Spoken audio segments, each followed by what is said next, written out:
do presidente cabo-verdiano vai permanecer no país até segunda-feira. E Cabo Verde procuram fortificar laços de cooperação em vários domínios. A pretensão foi manifestada pelos dois estadistas nesta visita oficial do presidente José Maria Neves no país. Unidos por laços históricos, antes e depois da luta de libertação nacional da Guiné e Cabo Verde, os dois povos continuam ligados. Mais uma vez, já na qualidade do presidente, José Maria Neves realiza a primeira visita oficial à Guiné-Bissau.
Cumpridas as horas militares pelo guarda presencial e os serviços protocolares e a revista fotográfica, o presidente de Cabo Verde foi convidado a assinar o livro de honra, seguido da apresentação da comitiva liderada por José Maria Neves. Ainda no Palácio da República, no ambiente a sós, os dois chefes de Estado trocaram impressões e analisaram o estado da cooperação entre os dois países. Em declaração à imprensa, o presidente da República, Umaru Sissoko Embalo, em exercício da CEDEAO, e o seu homólogo manifestaram a pretensão em fortificar os laços de amizade e cooperação em vários domínios, como a agricultura, pesca, transportes, turismo, transição digital, entre outros.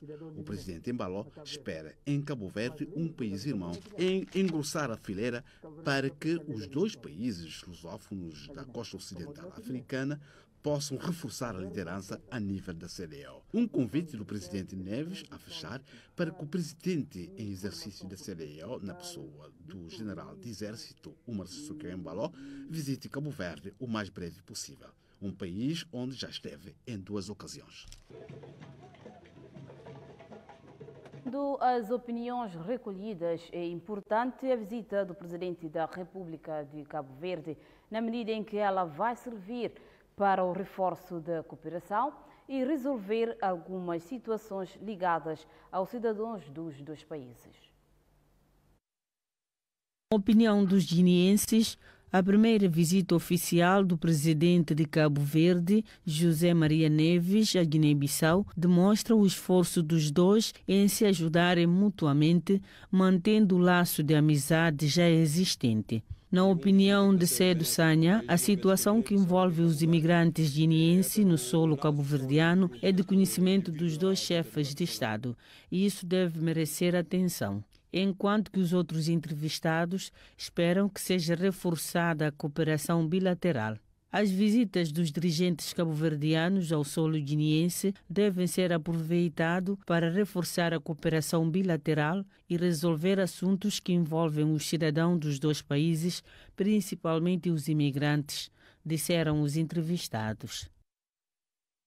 A embaixadora da República Federativa do Brasil entregou cartas credenciais ao presidente da República, Umaro Sissoko Embalo, junto do governo da Guiné-Bissau.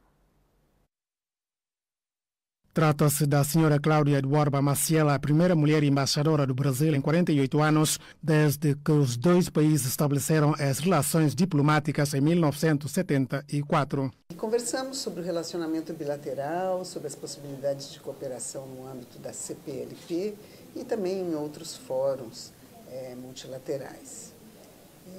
Não sei se os senhores conhecem a nossa história.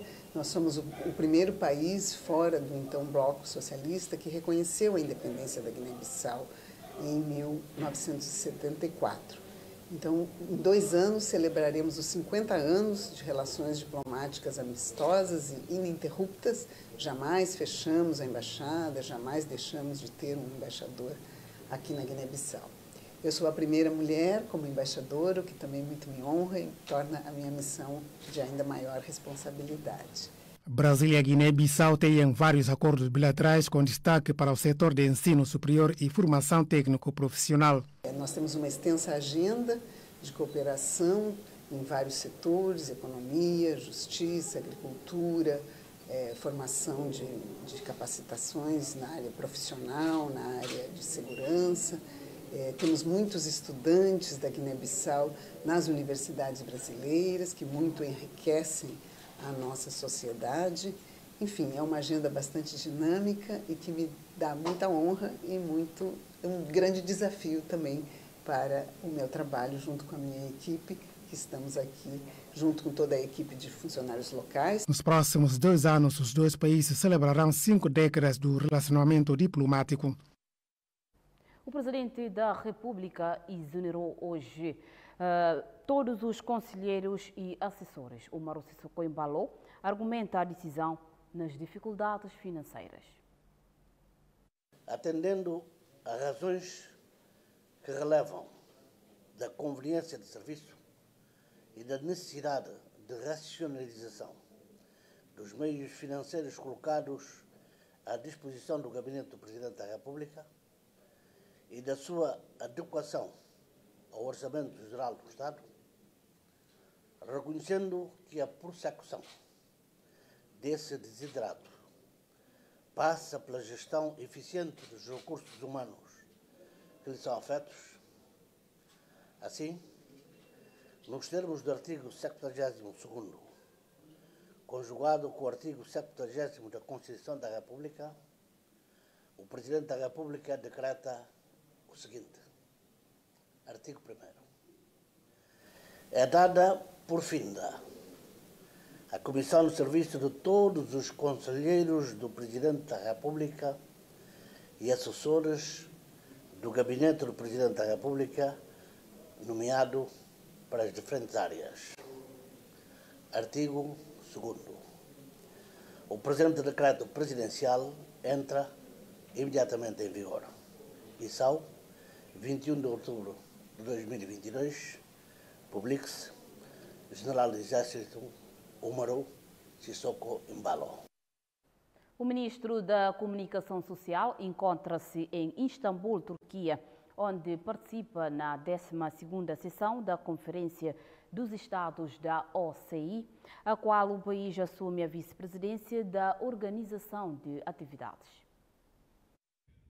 O ministro da Comunicação Social, acompanhado do diretor-geral da televisão da Guiné-Bissau, participa na 2ª sessão da Conferência dos Ministros de Informação dos Estados-membros da Organização da Cooperação Islâmica, OIC, a decorrer em Istambul, Turquia, para discutir formas de prevenção e de combate à desinformação e à islamofobia na era pós-verdadeira. Entendo que o tema é extremamente importante. Agora, mas eu queria aproveitar isto para transportar aquilo que se está a passar aqui para a nossa realidade, para o nosso cotidiano.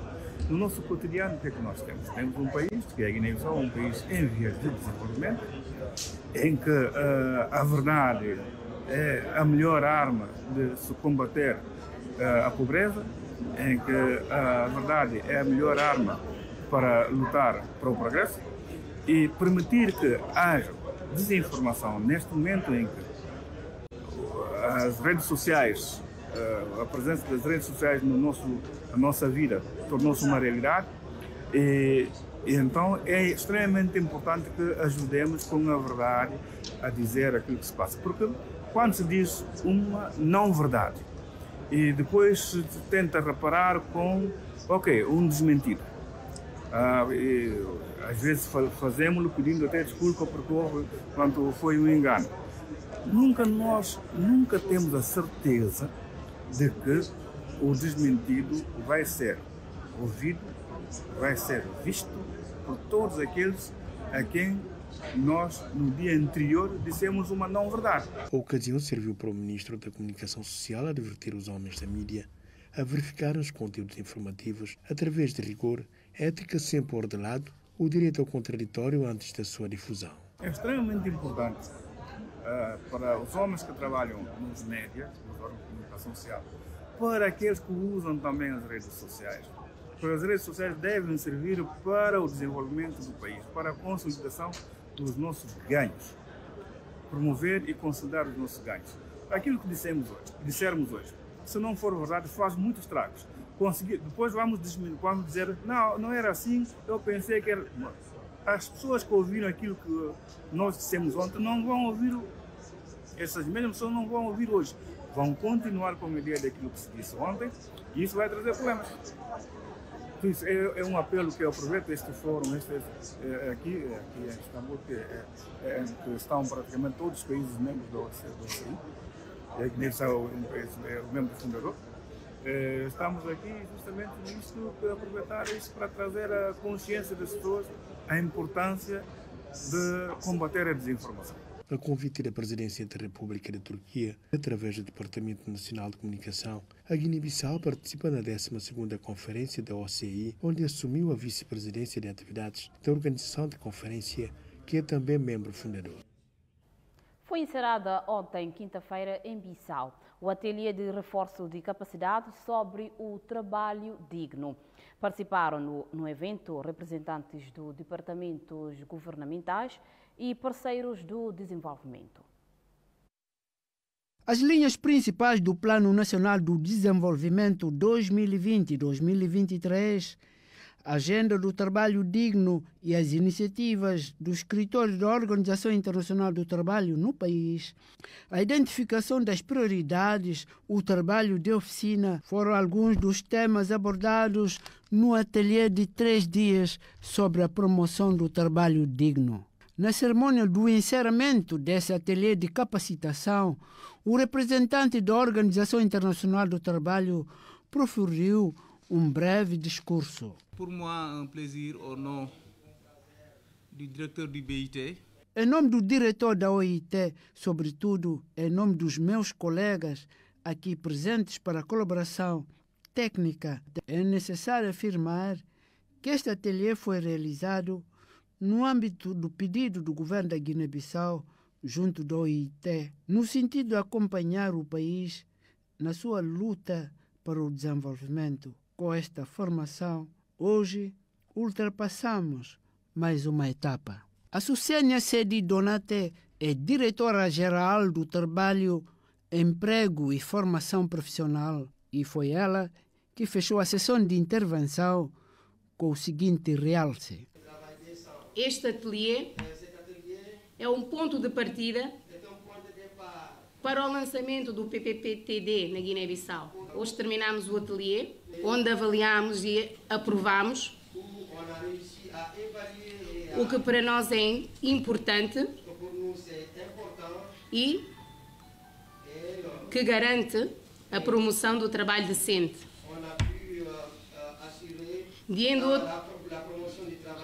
De entre outras recomendações, sublinho a importância da recomendação da criação do Comitê de Pilotagem para o seguimento da implementação do PPP-TD. Nos dias de hoje,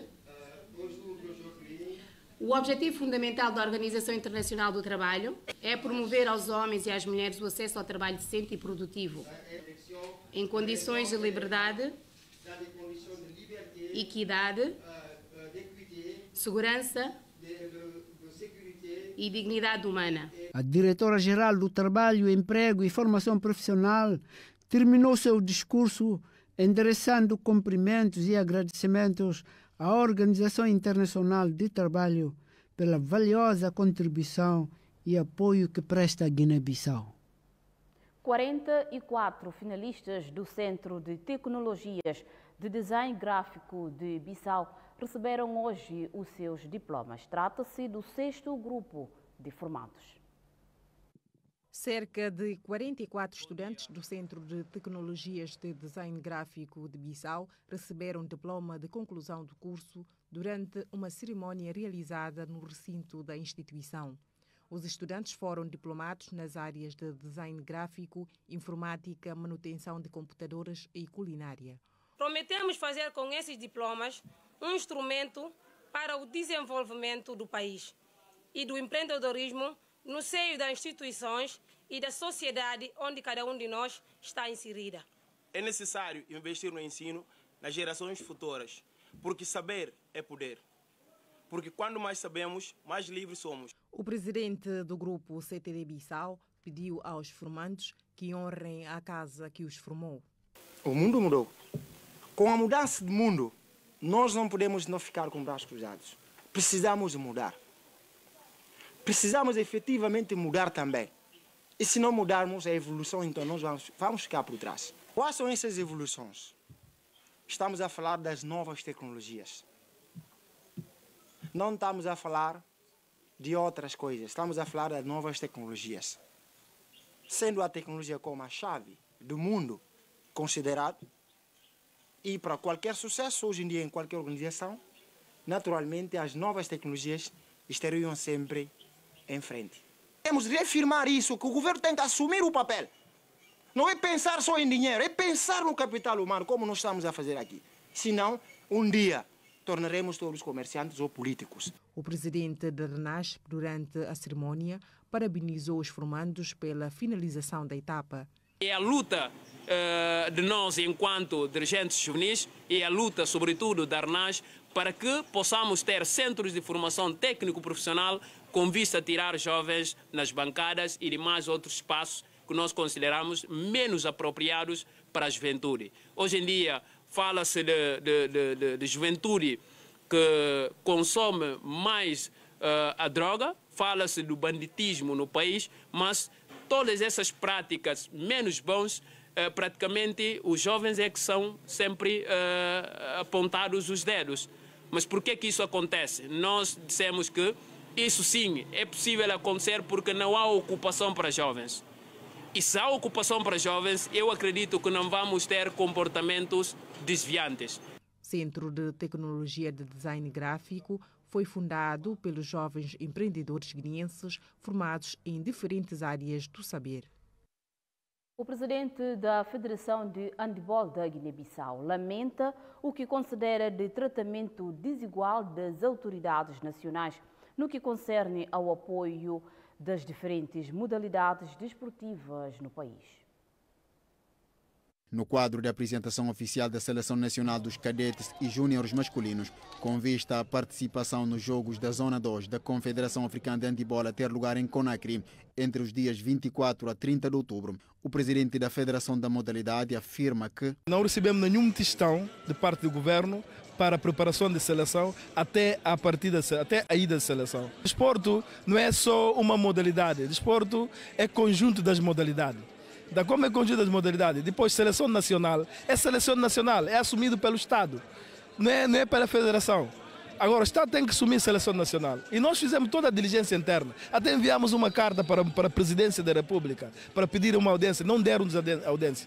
Com todos os objetivos claros de que não é uma seleção que pretende ir participar em Conakry. Nós achamos que o Presidente até podia até fazer, porque ele agora está a presidir CEDEAO. É um jogo dos países de CEDEAO. Isso tudo é uma coisa que pode ajudar a Guiné-Bissau. A delegação, composta por cerca de 34 elementos, vai ter que percorrer mais de 1000 quilómetros de autocarro.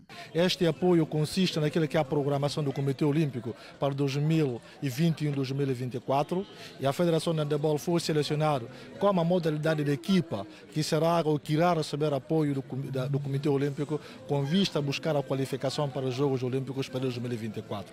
Isto insere naquilo que é o nosso plano estratégico, apoiar mais as modalidades individuais e não só, mas também trabalhar com as modalidades coletivas que permitir-los que buscassem a qualificação ou ter maior representação qualificada dos atletas nos Jogos Olímpicos para 2024. Apesar dos condicionalismos, o objetivo mantém-se intacto. Esse torneio, a equipa vencedora vai apurar diretamente para o Mundial, na sua categoria. Por exemplo, se o Sub-20 vencer, ficar em primeiro lugar, vai diretamente para o Mundial Sub-20. Se cadete júnior, a cadete também conseguir fazer isso, vai diretamente para o Mundial. Esse é o nosso objetivo, porque os países que temos aí são países que nós podemos também temos também a possibilidade de ganhar, não é? Por exemplo, como Gâmbia, Serra Leoa, Mali, são países que estão no nosso nível.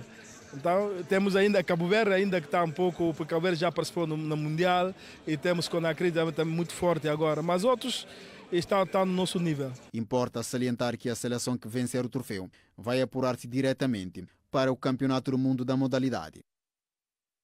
Fique para acompanhar na segunda parte deste telejornal as notícias do âmbito internacional.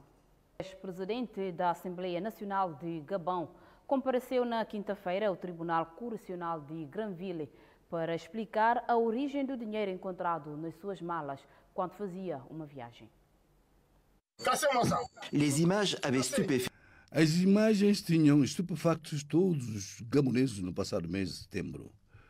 Interceptado pelos gendarmes, um homem político muito conhecido de regresso do Congo tinha recusado de abrirem as suas malas e, neste instante, as forças de ordem forçaram a situação e descobriram uma soma enorme no valor de 1 bilhão e 180 milhões de francos CFAs líquidos, seja 1,9 milhões de euros. Ngizuma Dama foi detido e levado para Libreville e depois para a sua residência numa situação de prisão domiciliar e proibido de se exprimir.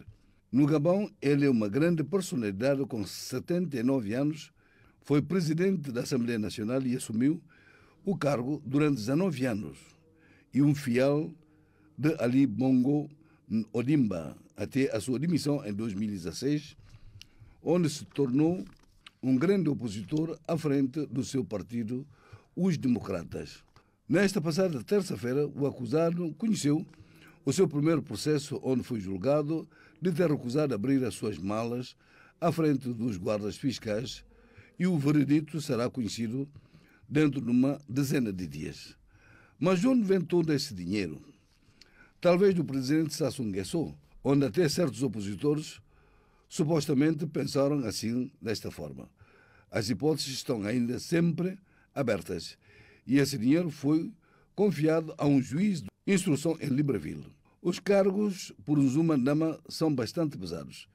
Inteligência, como agência estrangeira, corrupção ativa, branqueamento de capitais.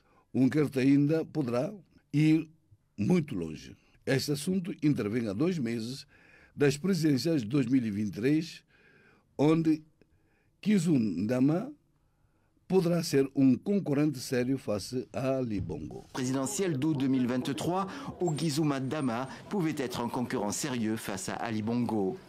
A justiça francesa continua a ouvir testemunhas no caso Kunti Camara, antigo chefe da rebelião do grupo Olimo, sobre algumas atrocidades cometidas no passado na Libéria.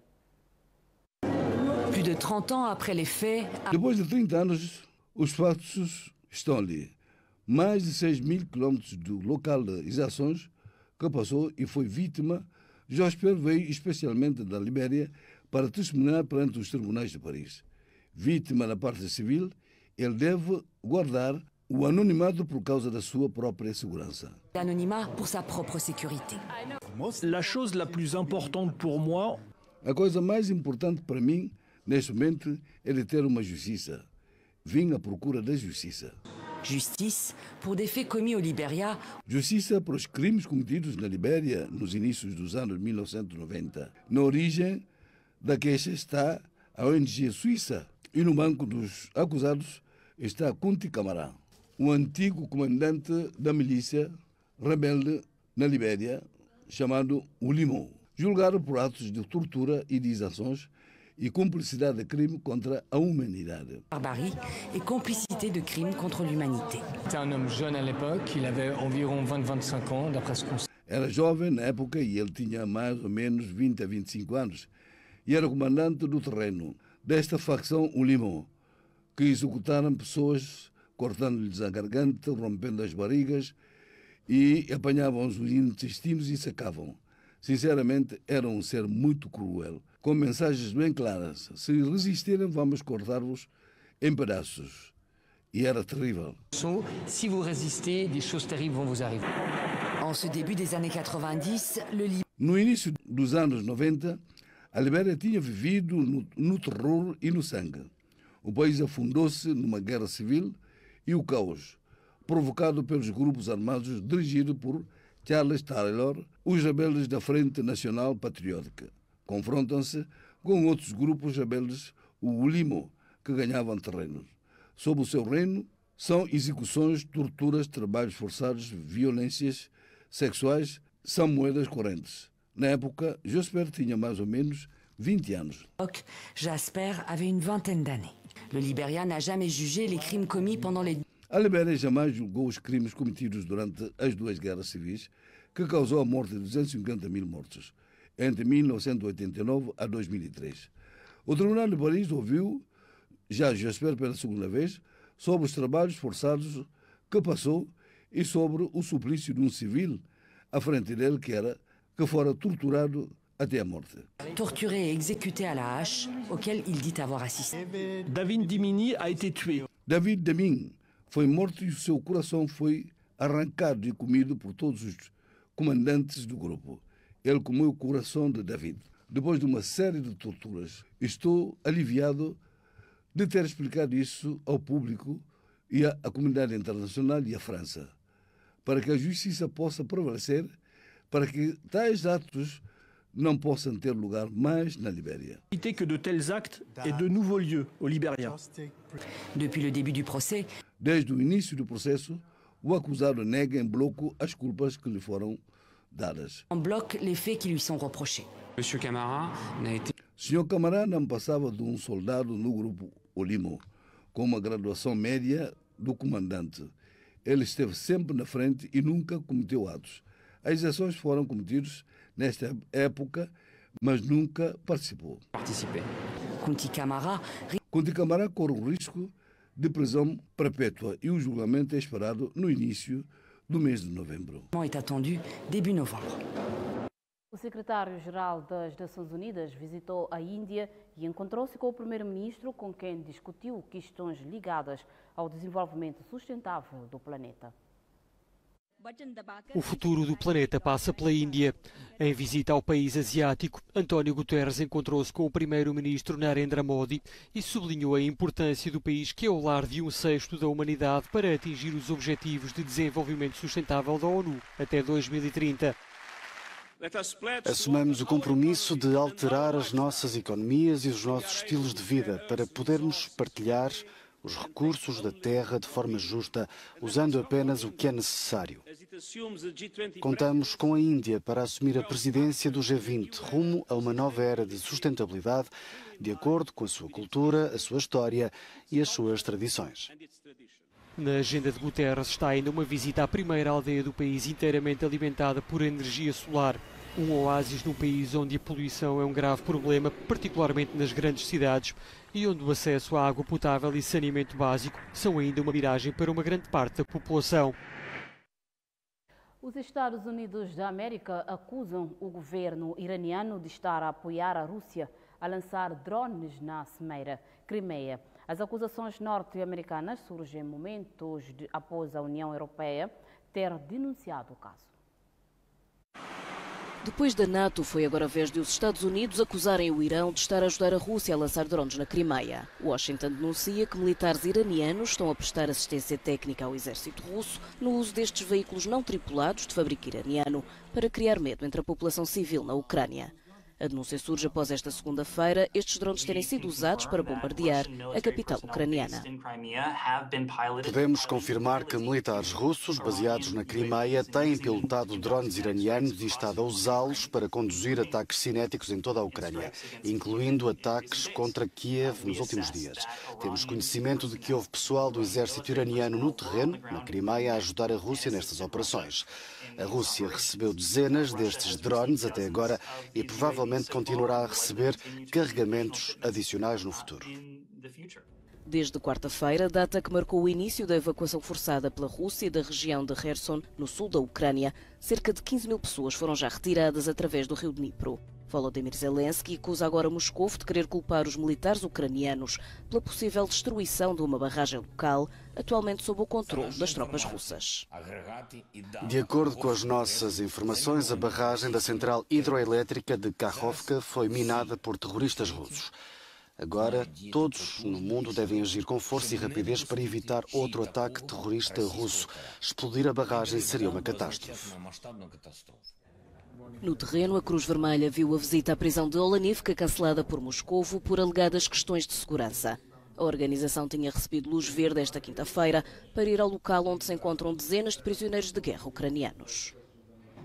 Falta apenas um mês para a maior competição mundial do futebol 2022 a decorrer em Qatar. Na quinta-feira ontem, em Doha, o relógio começou a contagem regressiva para o início do evento, que já começa a juntar milhares de pessoas de diferentes países e nacionalidades.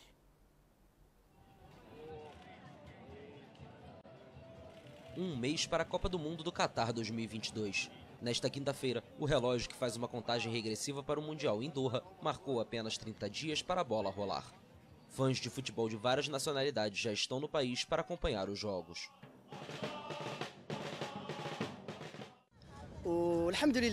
Estou muito feliz porque nossa equipe está participando da Copa do Mundo. O povo marroquino está muito animado e estamos reunidos aqui. Estou honrado de estar aqui e muito feliz. O Qatar, com uma população de apenas 2,8 milhões de habitantes, é um dos países mais ricos do mundo. É a primeira vez que um Estado árabe vai sediar uma Copa do Mundo e os catares estão animados. Todos vão gostar muito, vai ser uma experiência incrível. Algo entre a cultura árabe e o futebol, vai ser incrível. Confie em mim, você vai gostar muito e será uma experiência agradável para todos. أنا كمرشد سياحي في الفترة ديت طبعا أنا بذاكر كتير جدا علشان Como guia turístico, estou aprendendo muito para ser embaixador do Estado do Qatar, dar aos visitantes todas as informações sobre o país, apresentar a história e as atrações do Qatar. عن دولة قطر إزاي أعرفهم تاريخ دولة قطر إزاي أعرفهم كمان مزارات دولة قطر. A Copa do Mundo começa no dia 20 de novembro, com uma partida entre os donos da casa contra a seleção do Equador. É tudo o que preparamos para si nesta edição do Telejornal. Muito obrigada pela atenção e companhia. Fique bem e até daqui a pouco no Jornal.